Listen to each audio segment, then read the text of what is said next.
दरवेश दिल्ली का बहुत बड़ा आलिम, बहुत बड़ा हदीस का उस्ताद, तरीके पाकिस्तान के जुर्म में उनकी जवान बेटी हिंदू उठा के ले गए। जवान बेटी हिंदू उठा के, इन जालिमों से पूछो, इन वडेरों से पूछो, तुम अपनी कुर्बानी तो बताओ। तुम्हारे वालिदैन तो बैठे हुए थे अंग्रेज के कदमों में, तुम तो जूते साफ करने वाली कौम हो, या हुक्मरान बन गए। मौलाना अमीरुद्दीन की जवान बेटी ले गए। और हजरत के पास लोग आए, मुझे बताओ बेटियों की तकलीफ कितनी बड़ी होती है। सीना जख्मों से छलनी हो गया। और जब मौलाना नईमुद्दीन साहब ताज़ियत के लिए पहुंचे तो हजरत को सीने से लगा के कहने लगे, फिक्र ना कीजिएगा, कोई बात नहीं। मौलाना अमीरुद्दीन साहब कहने लगे, हुजूर बस पाकिस्तान बन जाए, मेरे रसूलुल्लाह के दीन का झंडा बुलंद हो जाए, एक बेटी क्या, मैं हजारों बेटियां कुर्बान करने को तैयार, मैं तैयार हूं देने के लिए औलादे। लोगों ने 10 लाख आदमी ने हिजरत की, 10 लाख 30,000 जाने एक एक दिन के अंदर कटी। लोगों के खूनों के ऊपर बना हुआ ये मुल्क, और इसके अंदर कभी कोई गद्दार आके बैठ जाता है, कभी कोई मक्कार आके बैठ जाता है, कभी कोई अय्याश आके बैठ जाता है, कभी बच्चे कत्ल होते हैं, कभी बच्चियों की इज्जतें लुटती हैं, कहीं 71 जनाजे इकट्ठे होते हैं। जालिमों को शर्म तक नहीं आती। हम किसी आइन को नहीं मानते, किसी कानून को नहीं मानते, हम मानते हैं उस पाकिस्तान को जिस पाकिस्तान में एक तरफ अल्लाह का कुरान हो और दूसरी जानब मोहम्मद मुस्तफा का फरमान हो। हमें किसी तीसरी चीज की जरूरत हो? अगर सेकुलर पाकिस्तान बनाना था तो इंडिया की गवर्नमेंट तो आज भी अच्छी है पाकिस्तान से, वहां तो जमहूरियत आज भी ज्यादा पनपती है। एक दफा भी कोई डिक्टेटर नहीं आया, तमाशा लगाया हुआ है, मैं ये कर दूंगा, मैं वो कर दूंगा। पागल कौम समझते हो हमें? बेवकूफों का मुल्क है, जो तुम्हारे जी में आता कहते जाते हो, जो जिसके मन में आता है वो कहते जाते हो। सुनो, इस्लाम किस तरह की खिलाफत चाहता है। अमीरुल मोमिनीन खलीफतुल मुस्लिमीन हजरत उमर फारूक। सुनो हुकूमत किसको कहते हैं। हजरत उमर गुजर रहे, फजर की नमाज के बाद 2 गलियां रह गई हैं, आज पूरा नहीं हो सका आपका दौरा, जो रात को नकाब पहन के 2 गलियां रह गई तो नकाब ओढ़ के ही फजर के बाद निकल गए। एक छप्पर है छोटा सा, एक कुटिया है, झोंपड़ी, बूढ़ी अम्मा बैठी है। उमर फारूक गुजरने लगे, बूढ़ी को परेशान देखा, अम्मा जी इजाजत हो तो अंदर आ जाऊं। बूढ़ी कहने लगी, चल दौड़ जा, अपना काम कर, क्यों इजाजत दूं? तेरी मेहरबानी अम्मा, आने दो। क्या दौड़ जा? तेरी मेहरबानी अम्मा, गुजारिश है, चलो आ जाओ। हज़रत उमर फारूक फरमाया करते थे, मैंने उस औरत से आइन सीखा है, आइन, मैंने उससे कानून सीखा है, उस बूढ़ी औरत से। अंदर आ गए उमर फारूक। अम्मा क्या परेशानी है, क्या बात? अम्मा कहने लगी, खामद इंतकाल कर गया, औलाद अल्लाह ने दी कोई नहीं, मैं गरीब हूं, 3 दिन से रोटी नहीं खाई, 25 दिनार का कर्जा चढ़ गया है, मुझे उमर फारूक से बड़ी शिकायत है। उसने मेरा हाल ही नहीं पूछा। हजरत उमर कहते थे, मुझे उसने दस्तूर और आइन सिखाया। कहने लगे, शिकवा है, उमर आया ही नहीं। हजरत उमर कहने लगे, अम्मा उमर को क्या पता कि तू इस हाल में है।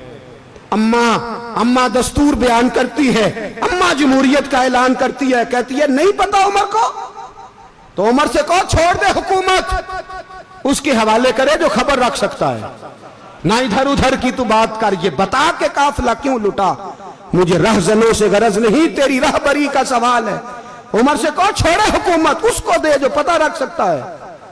हजरत सैयदना नाफे फरमाते हैं, जिसके सामने किसरा और रूम के बादशाह कांपा करते थे, मैंने उस उमर को बूढ़ी अम्मा के सामने कांपते हुए देखा है। राशा तारी है उमर फारूक का। दौड़े गए, 25 दिनार लाए, राशन रख के लाए, रोटियां पकाई, बूढ़ी अम्मा को खिलाई। कहने लगे, अम्मा 25 दिनार ले ले और चल, गलती हो गई, उमर को माफ कर दे। अम्मा बोली, बोल के कहने लगी, मैं नहीं माफ करती, मैं तो पक्का फालू, बस गिरने वाली हूं, एक दफा कब्र में जा लेने दे, मेरे रसूल आएंगे तो मैं उमर की शिकायत करूं।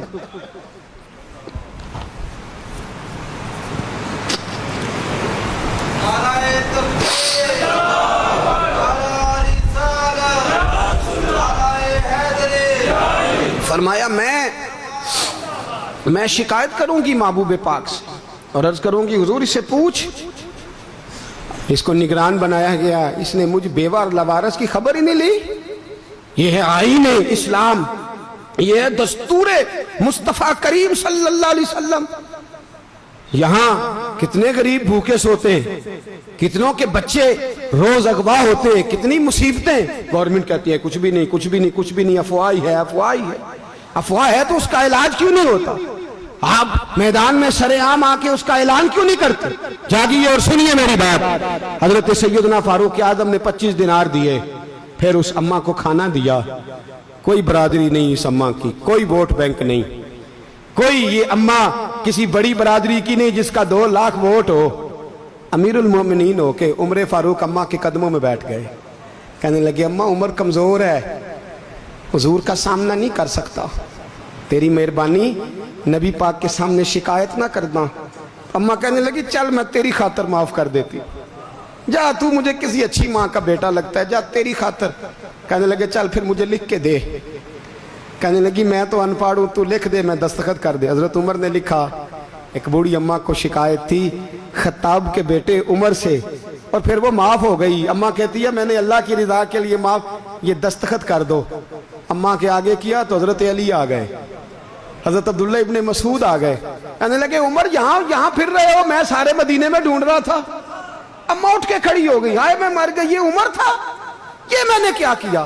حضرت عمر کہنے لگے اماں نہ، اپنے وعدے پہ قائم رہ، تو نے جو کہا تھا اس پہ قائم رہ، ہمیں تو بتایا گیا تھا یہ والا نظام پاکستان میں آئے گا، یہ کہا تھا قائد اعظم نے، یہ رنگ ملے گا تمہیں۔ کہا ماں تو وعدے پہ قائم رہ، لکھ کے دے۔ لکھا، اماں نے سائن کیے، پھر حضرت علی سے کہنے لگے بطور گواہ آپ بھی سائن کر دو۔ پھر عبداللہ ابن مسعود سے کہنے لگے آپ بھی سائن کر دو۔ سائن ہو گئے تو جناب عمر نے رکا لپیٹا، حضرت علی کو کہنے لگے علی تو میرا دوست ہے، میری صبحوں اور شاموں سے واقف ہے، علی تو میرا رازدار ہے یار، مجھے یقین ہے کہ میں تجھ سے پہلے مر جاؤں گا، جب عمر کا انتقال ہو جائے تو یہ رکا میرے کفن میں رکھ دینا، یہ رکھنا میرے کفن میں۔ علی کہنے لگے پھر کیا ہوگا؟ پر میں جب نبی پاک میری قبر میں آ کے پوچھیں گے نا بتا تو حکمران تھا کیا کر کے آیا ہے، تو فرمایا میں رکا نکال کے عرض کروں گا سونیا ایک اماں ناراض تھی میں اسے بھی راضی کر کے آیا، حضور میں راضی کر کے آؤں، یہ یا رسول اللہ میں لکھا